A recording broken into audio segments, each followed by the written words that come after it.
Monsieur Sangaré, moi je suis là pour vous écouter. C'est quoi votre histoire à vous? Frérot, je t'ai donné le compte pour que tu travailles. Ça sonne pas. Il faut travailler, frérot. On n'est pas venu en Europe pour jouer. Fais le tour. Toi, c'est pas Emmanuel, toi. Effectivement. Pas eu, là. Ouais, c'est pas lui. Suleiman. Mouriandi. Moi, j'ai besoin des sous. Demain, je te paye à 13h. C'est pour moi. Courage. Merci beaucoup. Vous voulez un coup de main? On va doucement. Suleiman, c'est pas le 22 février, c'est le 19 février. Entretien dans 2 jours. À Dieu, on a maîtrisé l'histoire. Il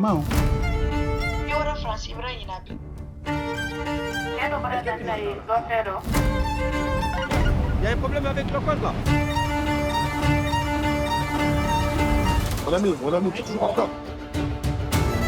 Continuez d'avoir un compte. Ça va, t'es pas trop fatigué? 115 Paris, bonjour. C'est pour avoir une place pour ce soir, s'il vous plaît. Faut pas stresser, reste optimiste. S'il vous plaît, ne me pousse pas. Au lieu de me pousser, si vous me passez la commande, t'as pas le droit de frapper chez moi. Tu as peur pour l'entretien? Comment ça, tu me dois rien? Je veux mon argent. T'as pas à avoir peur. Allez, dégage. Tu sais ce que tu as vécu. Et si on me prenne pour un menteur? Non, mais toi, t'es pas un menteur. Tout ira bien. Bonjour Boris Louchkine. On s'était rencontrés par écran interposé en visio, donc on se voit pour de vrai. Voilà, vous allez vous livrer à ce difficile exercice de questions-réponses. Est-ce que certains ont déjà des questions pour Boris Louchkine? Tous. Est-ce qu'il n'y aurait pas un risque à prendre un sans-papier comme acteur principal? Oui, il y a un risque. Ça pourrait peut-être m'envoyer en prison. Si c'est pas moi, ça serait mon producteur. Mais est-ce que c'est ça vraiment la question? En fait, je vais vous dire plutôt comment moi j'en suis arrivé à cette conclusion. Si j'avais fait un documentaire sur le sujet, j'aurais filmé les gens que je rencontrais dans la rue qui étaient livreurs, et ces gens, dans leur immense majorité, sont sans papier. Si maintenant je fais une fiction, je vais me dire, ok, parce que c'est une fiction, parce qu'on va payer les gens, eh ben non, ces gens que j'ai rencontrés, qui sont les gens qui font vraiment ce métier, les gens qui m'ont renseigné, maintenant du coup ces gens-là ils sont disqualifiés, on ne peut pas les employer. Ça me semblerait fondamentalement injuste. Pour moi, il est toujours très important que les gens qu'on prend pour représenter quelque chose soient intimement connectés à ce qu'on représente. On représente la vie d'un sans-papier en France. Ça me semble essentiel que ça puisse être un sans-papier. L'acteur aurait pu être un sans-papier. C'était pas pour moi, je suis pas arrivé en disant je veux absolument un sans-papier pour faire ça, mais je voulais quelqu'un qui soit intimement connecté à ce que raconte le film. Et je pense que quand vous voyez le film, vous sentez que la personne qui interprète le rôle est intimement connectée à ce qu'il joue. Et donc je pense que c'était essentiel. Quand je me suis lancé dans ce casting, j'ai dit ça à mon producteur, et ça lui a fait peur, évidemment. J'ai dit, il ne faut pas que je sois fermé d'emblée, qu'on ait cette barrière qui nous dise interdit d'employer un sans-papier. Le film raconte l'histoire d'un sans-papier. Dans la rue, il y a une majorité de sans-papiers qui font ce métier. Il était important qu'au casting, on soit ouvert à cette possibilité-là. Et c'est Abou Sangaré qu'on a rencontré. Il crève l'écran, il n'y avait aucune comparaison au casting entre lui et aucun autre. Il n'avait pas de concurrent en vrai, et on en a rencontré beaucoup. Avant de le rencontrer, j'ai rencontré j'ai rencontré des milliers de personnes, mais j'en ai auditionné à peu près 200. Donc voilà, c'était lui et personne d'autre. Et il me semblait vraiment important que, comme je le disais au début, que la personne qui interprète le rôle soit intimement connectée à la réalité qu'on décrit. Bonjour. Moi, les scènes qui m'ont beaucoup impressionnée dans ce film, c'est les scènes à vélo où on voit vraiment l'acteur entre toutes les voitures dans le centre de Paris. Et je voulais savoir la logistique qui se cachait derrière ces scènes. Une grosse logistique en fait, puisqu'on était tous en vélo, mais que c'était pas simple en fait. En fait, on n'avait pas le choix, c'est-à-dire que évidemment, vous voyez dans le film, il y a une proposition de cinéma très immersive. C'est-à-dire que c'est très important que vous, spectateurs, vous soyez très proches de Sangaré jouant Souleymane à tous les moments, donc aussi quand il est sur le vélo, et que vous ayez peur pour lui à chaque moment, que vous soyez immergé dans sa sensation de Paris et qu'on soit dedans. Donc impossible de rester sur le trottoir comme ça Pardon, je vais bouger. Hein. Et impossible de rester sur le trottoir et puis de regarder avec la caméra le vélo qui passe. Ça ferait un plan un peu chiant et ça vous donnerait pas du tout la même sensation. Mais on peut pas non plus monter dans une voiture et le suivre parce que les voitures elles sont bloquées dans les embouteillages. Donc qu'est-ce qui reste? On pourrait prendre une moto, aller des scooters et tout ça. Mais bon, comme on grille quand même pas mal de feux rouges, qu'on prend des pistes cyclables et tout ça, c'est pas trop possible. Donc en fait, il reste qu'une seule solution, c'est d'être nous-mêmes sur des vélos. Donc à la fois c'est très léger, c'est très écolo aussi, hein, il n'y a pas beaucoup de carbone qui est brûlé là-dedans, mais c'est quand même lourd, c'est-à-dire que mettre une caméra sur un vélo, c'est pas n'importe comment. Selon qu'on filme Souleymane par derrière ou par devant, c'est pas le même vélo. Si on est par derrière, c'est un vélo cargo avec le chef-op dans le bac. Si on filme par devant, c'est ce qu'on appelle un vélo long tail avec le chef-op s'asseyant à l'arrière et à chaque fois un dispositif un bras qui permet de stabiliser un peu la caméra, pas trop non plus. C'est bien que ça reste en mouvement et que ça vous donne. Faut que ça vous fasse peur tout le temps. Voilà. Et donc un vélo comme ça pour la caméra qui change et sur lequel il faut faire des accroches, ce qui demande une certaine logistique quand même. Il y a un chef machinot qui vient faire ses accroches à chaque fois. Un vélo pour le son que souvent je conduis moi, avec donc mon ingénieur du son assis derrière moi, qui prémixe avec sa mixette, il y a une grande antenne dans mon dos, donc voilà. Un autre vélo pour un assistant qui pousse les bus qui voudraient trop nous marcher dessus. Et puis on est comme ça, 3-4 vélos autour de Sangaré dedans. Et évidemment, pour avoir cette sensation que vous avez de Paris qu'on vous donne dans le film, on ne peut pas bloquer les rues. Au contraire, ce qui nous intéresse, c'est qu'il y ait tout le temps le maximum de bordel dans la rue quand on filme. Alors ça, c'est pas simple pour le filmage, et c'est vrai dans les scènes de vélo, c'est vrai pour toutes les scènes de rue. Souvent, quand on fait un film, qu'est-ce qu'on va faire? On va faire passer notre personnage tranquillement dans une rue animée, et puis ensuite la scène de jeu, on va la faire à l'écart, à un endroit tranquille. Mais non, c'est trop chiant de faire ça. Ce qu'il faut faire, c'est prendre la scène où ça joue entre les comédiens, où il y a du dialogue, et la mettre bien au milieu du bordel, dans un RER, dans un carrefour, il y a plein de monde. Voilà, donc ça rend l'ingénieur du son un peu fou. Mais on trouve des solutions, voilà, notamment, pardon, j'ai déjà un peu dérivé par rapport à la question, mais la question du son est importante dans le film. Donc par exemple, on était sauvés pour ce film par le fait que c'est un film d'hiver et que donc en hiver on porte des bonnets et que dans le bonnet on peut cacher des micros qui marchent hyper bien. Voilà.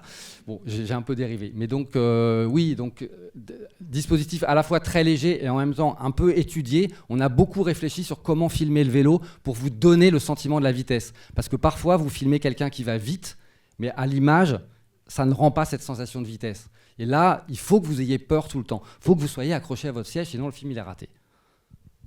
Bonjour. Pourquoi vous avez choisi de ne pas mettre de musique dans votre film? Je dirais qu'il y a un choix, on pourrait dire théorique, et puis un choix pratique, et souvent le cinéma c'est très pratique. Théoriquement, on peut dire, voilà, parce que je veux faire un film ultra réaliste, donc je ne veux rien qui nous décroche de cette sensation de réel très forte que je veux vous donner. Donc pas de musique qui serait une sorte d'élément artificiel extérieur. Je veux un film dans lequel il y ait le minimum d'artificialité, qu'on soit à ras comme ça d'une proposition de cinéma un peu radicale, un peu voilà, sans artificialité. Et ensuite, très concrètement, ce dont on se rend compte très vite quand on travaille comme ça, c'est que quand on enlève la musique, on va ouvrir énormément de place pour le son.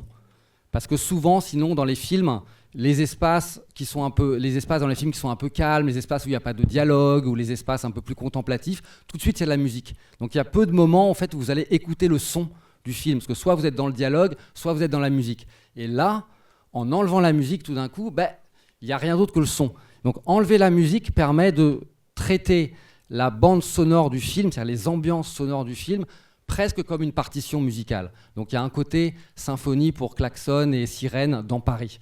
Et je pense qu'on écoute Paris dans ce film comme on l'écoute rarement autant au cinéma dans d'autres films, entre autres parce qu'il n'y a pas de musique. Et que du coup, ça permet de se dire la musique doit nous apporter, le son doit nous apporter ce que la musique apporte d'habitude. Qu'est-ce que la musique apporte? La musique vous fait ressentir des choses. Par exemple, dans un film d'horreur, on vous met la musique qui tout de suite vous fait peur, même s'il ne se passe rien à l'image. Et bien là, il n'y a pas ça. Donc ça veut dire que c'est le son du film, on peut le jouer de telle manière qu'il vous fasse peur, qu'il vous inquiète, qu'il vous provoque une tension, qu'il accompagne l'émotion de Souleymane. Et vraiment, j'étais hyper heureux. Et avec toute notre équipe son, on a eu en post-production, on a eu un travail vraiment très très agréable de se dire, ok, on n'a pas de musique. Enfin, il y a toutes les musiques quand même, ce qu'on appelle intradiégétiques, c'est-à-dire les musiques qui sont dans les lieux qui traversent. Mais il n'y a pas de musique off. Il n'y a pas de musique du film. Et ben voilà, ça va faire qu'on va pouvoir jouer avec une grande latitude sur le son. Et par exemple, faire un mix très dynamique, c'est-à-dire qui monte haut, qui descend bas. Il y a des moments où on creuse le silence. Et ces moments-là, comme le début du film, la fin du film, et aussi la scène où il est au téléphone avec sa copine dans le réfectoire de la cantine du centre d'hébergement d'urgence. Et ces moments où on creuse le son de l'ambiance, on l'enlève l'ambiance comme ça en mixage. Du coup, c'est comme si vous tendiez l'oreille et c'est comme si vous vous rapprochiez de Souleymane. Et ça aussi, ça produit un effet physique sur vous et c'est très chouette. Et à l'inverse, il y a des moments où on fait péter le son et on vous casse les oreilles volontairement à chaque fois qu'il ressort dans Paris. Et du coup, vous avez la sensation de la ville beaucoup plus fort que d'habitude.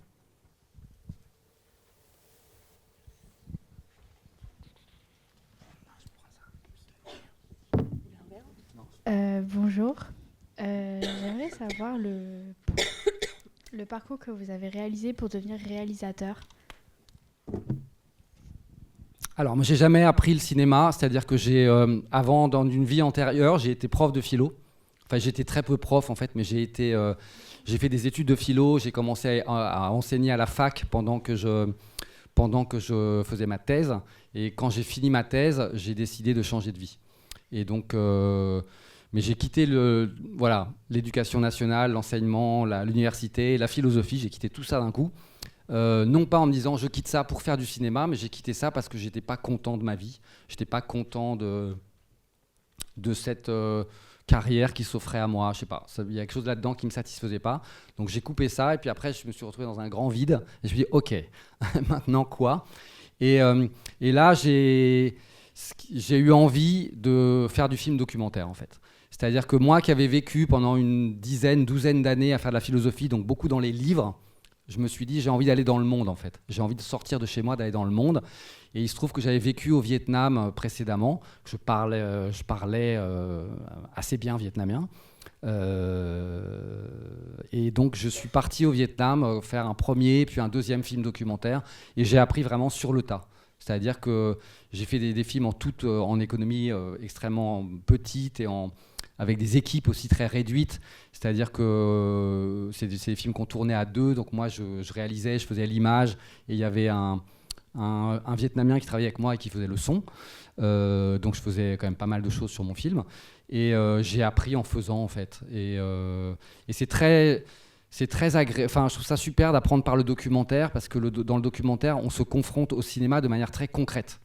C'est-à-dire que vous demandez qu'est-ce que vous voulez raconter, comment vous voulez le raconter. Quand vous êtes dans une situation, vous demandez comment il faut regarder cette situation. Donc, par exemple, les questions sur l'image ne sont pas des questions abstraites, ce sont des questions concrètes. Savoir si on filme cette scène-là, de quel côté il faut se placer, quel est le côté juste pour regarder une scène. Comment je regarde ce personnage ?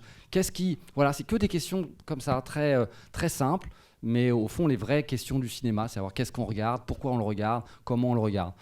Et j'ai commencé comme ça, j'ai fait donc 2 documentaires au Vietnam, et après j'ai commencé à écrire de la fiction, et petit à petit je suis arrivé dans la fiction. J'ai jamais fait de court-métrage, donc j'ai fait directement un premier long-métrage de fiction. Voilà, j'ai fait 2 documentaires, et ensuite des films de fiction, des longs-métrages de fiction. D'accord, merci. Merci à vous.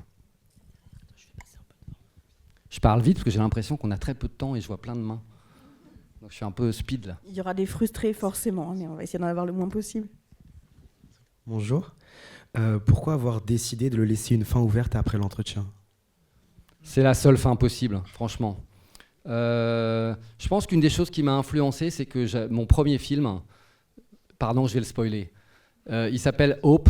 Ça raconte le voyage de deux migrants africains, un Camerounais et une Nigériane vers l'Europe. Le film se termine au milieu de la mer Méditerranée, mais dans la dernière scène du film, le héros masculin meurt dans les bras de Hope, l'héroïne féminine. Et j'ai le souvenir de tous ces débats que j'ai faits après le film, et chaque fois que j'entrais dans la salle pour faire le débat après le film, les gens me faisaient la gueule. Ils étaient, vraiment, les gens m'en voulaient quoi, de cette fin. Ils étaient en colère contre moi. Je me souviens d'un débat où une femme m'a dit « Votre film n'est pas aimable ». Et ça ne voulait pas dire qu'elle n'ait pas aimé le film. Enfin, ça ne voulait pas dire qu'elle allait trouver le film mauvais, mais le film n'était pas aimable. Et ça m'a fait beaucoup réfléchir, en fait. Et parce que pour moi, ce n'était pas possible de terminer ce film avec une happy end, parce que ça aurait été comme un mensonge, et ça aurait été, politiquement, ça m'aurait semblé un mensonge. Mais c'était pas non plus possible. Mais voilà, mais j'ai vu qu'en faisant une unhappy end, enfin une fin comme ça tragique, eh ben, le public sortait très très frustré. Et sur Souleymane, la question se repose en fait, puisque effectivement il y a ce suspense autour de la question va-t-il avoir des papiers ou pas. Et il me semblait qu'on pouvait donner une réponse ni positive ni négative à cette question. C'est-à-dire que si je donnais une réponse positive, j'aurais l'impression, là encore, politiquement, de faire un mensonge, de dire en fait c'est facile de venir en France et d'avoir des papiers. Ben non, c'est pas vrai. Mais si je donnais une fin négative, j'aurais l'impression de prendre le spectateur et de lui écraser la tête sous l'eau et de lui imposer quelque chose de brutal. Et en fait, cette fin ouverte me semble la seule fin possible. Souvent, maintenant, en fait, allez, on va y jouer si vous voulez. Maintenant, souvent les gens me disent alors en fait, est-ce qu'il va avoir des papiers ou pas ? J'ai fait plein de débats et plein de fois les gens me disent alors est-ce qu'il va avoir des papiers ou pas ? Donc toujours maintenant, quand on me pose cette question, je dis ok, on va le faire. Qui pense que Souleymane va avoir des papiers ? Levez la main. Ok. Baissez la main. Qui pense que Souleymane ne va pas avoir de papiers ? Ok. Moitié-moitié. Et c'est toujours ça qui se passe quand je le fais, avec des petites variations. J'ai montré le film en prison, il y avait beaucoup plus d'optimistes. J'ai montré le film à Normal Sup, beaucoup plus de pessimistes. Vous en tirez les conclusions que vous voulez. Mais d'une manière générale, voilà. Et je trouve ça très intéressant que ce soit moitié-moitié. Pourquoi la fin ouverte ? Il y a plein de raisons que je peux vous donner. Première raison, un entretien de l'OFPRA se termine toujours comme ça. Jamais à la fin d'un entretien OFPRA, l'agente de l'OFPRA dirait « Bravo, monsieur Sangaré, vous avez gagné » ou « Non, monsieur Sangaré, vous êtes refusé ». Jamais. Ça se termine toujours avec les phrases protocolaires qu'elle doit dire « Vous recevrez la réponse dans 3 mois », etc. Toujours. Ça, c'est une raison de réalisme. Mais ce n'est pas la seule raison. L'autre raison, c'est que je pense que je veux que vous sortiez du film avec des questions. Vous n'êtes pas d'accord. Vous ne pensez pas la même chose sur la fin du film. Sortez, débattez. C'est ça que je veux, en fait. Je veux que vous sortiez avec des questions. Est-ce qu'il va avoir des papiers ou pas ? Mais ça, c'est que la première question, en fait. Parce qu'après, il y en a d'autres. Est-ce qu'il devrait avoir des papiers ou pas ? Etc., etc. Bonjour et bravo. Comment vous vous êtes réparti l'écriture avec Delphine Agu ? Vous n'avez pas le droit de dire bravo parce que vous êtes un jury. Vous êtes impartial. Vous ne devez avoir un visage de marbre et ne rien me dire. Comment s'est répartie l'écriture ? En fait, c'est un projet que j'ai commencé seul, sans elle. Et j'ai travaillé à peu près 1 an et demi avant qu'elle rentre dans le projet. Donc moi, au début, j'ai travaillé... D'abord, j'ai fait un travail de recherche que je n'ai pas fait seul non plus. D'ailleurs, j'ai fait avec Aline Dalbis, qui est devenue ensuite la directrice de casting du film. Donc on a commencé par un travail de sortir dans la rue, d'essayer de parler à des livreurs, d'en rencontrer le maximum. Et tous ceux qui étaient d'accord, pour venir discuter avec moi, ils se sont assis avec moi au café. On a bu des cafés, plein de cafés. Et puis on a parlé. Et j'ai fait des très longues interviews comme ça de 15 à 20 livreurs. Et ça a été la base au début pour commencer ce projet. Et c'était une base extrêmement précieuse. Et cette base, voilà, après toutes ces interviews, je les ai toutes retranscrites et on avait cette documentation extrêmement précieuse avec une foule d'anecdotes, avec plein de détails très réels qui font que tout ce qui est dans le film est réel. C'est pas une histoire vraie qu'on raconte, c'est une histoire fictive, mais tout ce qui est dans le film, tout ce qui est décrit dans le film, tous les mécanismes, que ce soit les lieux dont on parle, la manière dont fonctionnent les applications, la manière dont travaillent ensemble les livreurs et leurs titulaires de compte, les policiers, la manière dont se passe un entretien d'asile, tout ça est extrêmement documenté. Donc ça, c'est la première étape, mais qui en fait est assez courte. Et puis après, j'ai commencé à me dire, ok, maintenant, quel film je veux faire ? Et en fait, quand j'ai commencé à travailler, je ne savais même pas que ça allait être un film sur l'asile. Je voulais au début faire un film sur un livreur à vélo. C'est l'histoire d'un livreur à vélo qui... quelque chose. Je ne savais pas. Et j'aime beaucoup le fait de me dire, ok, je me suis presque interdit d'aller trop vite dans la fiction, de faire d'abord du terrain, de réunir d'abord une matière documentaire pour pas plaquer des a priori ou des préjugés. Et c'est ensuite, en fait, en réfléchissant à partir de toute cette matière que j'avais récoltée comme ça, que je me suis dit, la chose la plus importante pour eux dans leur vie, c'est les papiers. Parce que des problèmes d'argent, des problèmes avec leur titulaire de compte, des problèmes avec leur vélo, il y a plein de problèmes. Mais ces problèmes, ils trouvent des solutions. Par exemple, à un moment donné, je me suis dit, est-ce que c'est pas l'histoire d'un mec qui se fait voler son vélo ? J'avais rencontré un livreur qui s'est fait voler 3 fois sur 3 vélos. Et ça, à chaque fois, c'est des scènes super. Mais bon, vous savez, il existe un film déjà, 1947, Le voleur de bicyclette, Vittorio De Sica, c'est un film que j'adore, qui est extrêmement précieux pour moi. On aurait pu refaire Le voleur de bicyclette, mais en fait, non. Parce que, d'ailleurs, voilà, ces livreurs que j'ai rencontrés qui se sont fait piquer leur vélo, le lendemain, ils vont à Barbès ou à Château-d'Eau et ils rachètent un vélo à 50 balles, un vélo qui a été volé à quelqu'un d'autre, ou parfois même le leur. Et donc, c'est très, très embêtant pour eux, mais c'est pas la fin de leur vie.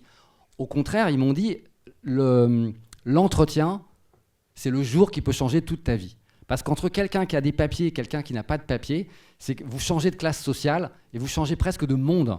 Un livreur qui a des papiers, déjà, est-ce qu'il va continuer à la livraison ? Pas sûr. Il va pouvoir avoir accès à plein de choses. Il va pouvoir peut-être avoir accès à un logement social, peut-être il va pouvoir avoir accès à une formation, peut-être il va pouvoir faire venir sa femme s'il est marié, etc. etc.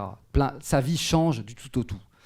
Donc quand des gens vous disent ça, il y a un jour qui peut changer toute sa vie et qu'on est scénariste, on se dit ok, c'est sur ça qu'il faut parier, c'est ça que ça doit raconter. Donc le film va raconter l'histoire d'un livreur qui passe un entretien d'asile. Très vite au début, j'avais des intuitions très simples mais très fondamentales sur le film. C'est un film qui va aller vite, c'est un film qu'on va faire sur une durée très courte, et c'est un film en gros où ça va cavaler pendant 1 heure, et ensuite ça va se terminer sur un très long entretien. Ça, c'était très clair, très vite. Et donc j'ai écrit relativement vite des versions de scénarios comme ça, mais assez vite je plafonnais, et ça marchait pas très bien, et voilà. Et donc c'est là où et puis j'en avais marre d'être tout seul. Et donc c'est là où j'ai demandé à Delphine de me rejoindre dans l'écriture. Et on a commencé à travailler à 2 à ce moment-là, en essayant de faire fonctionner. On n'a pas vraiment inventé avec Delphine des choses nouvelles par rapport à ce qui était déjà là, mais on a travaillé à faire fonctionner la dramaturgie qui est quand même assez précise dans ce film. Faire fonctionner la dramaturgie du film. C'est-à-dire que voilà, il y a l'intuition de départ que ça se passe sur 3 jours, mais comment ça se passe vraiment ? Il y a notamment une difficulté, on pourrait dire technique, qui est que dans le film, vous avez 2 fils narratifs. Il y a le fil de l'asile, et puis il y a le fil de la livraison. Et le scénario ne peut fonctionner que quand les 2 fils sont bien noués ensemble. Voilà. Mais ça, typiquement, arriver à bien nouer ensemble ces 2 fils, c'est le travail qu'on a fait avec Delphine. Et donc, j'avais travaillé 1 an et demi tout seul, et on a retravaillé 1 an ensuite encore avec Delphine. À la suite de quoi, le scénario s'est financé, et puis après on s'est mis en casting. Et pendant le temps du casting et le temps de tous les essais que j'ai fait avec tous ces gens qu'on a rencontrés a été un temps qui m'a permis aussi de réévaluer un petit peu un certain nombre de scènes. Et à la toute fin du processus, j'ai refait une dernière version dans laquelle j'ai importé dans le scénario beaucoup de choses qui avaient été trouvées dans ce travail de répétition que j'avais fait avec tous les comédiens, et dans lesquelles j'ai importé aussi, et c'est très essentiel pour le film, des choses qui appartiennent à la vie personnelle de Abou Sangaré, le comédien. Il nous reste 45 secondes pour une dernière question. Non, c'est trop court, ça va pas. Je peux menacer et après, c'est vous qui gérez votre temps.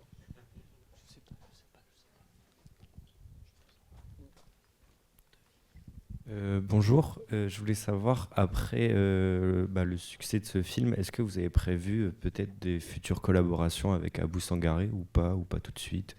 C'est pas prévu pour le moment, ne serait-ce que pour une raison simple, qui est que je travaille en ce moment sur une série qui se passe en Amazonie, au Brésil. Donc c'est une série, on peut dire, brésilienne, même si elle est initiée par la France, mais par un producteur, un diffuseur Arte et un réalisateur français, mais c'est une série brésilienne, ça raconte une histoire brésilienne avec des Brésiliens, donc voilà, il n'y a pas de place pour Abou Sangaré là-dedans, ce sera que des acteurs brésiliens. Sangaré, là, il travaille dans son garage, dans lequel c'est pas tout à fait tout simple, mais il travaille dans son garage. Il reçoit en même temps des projets de films.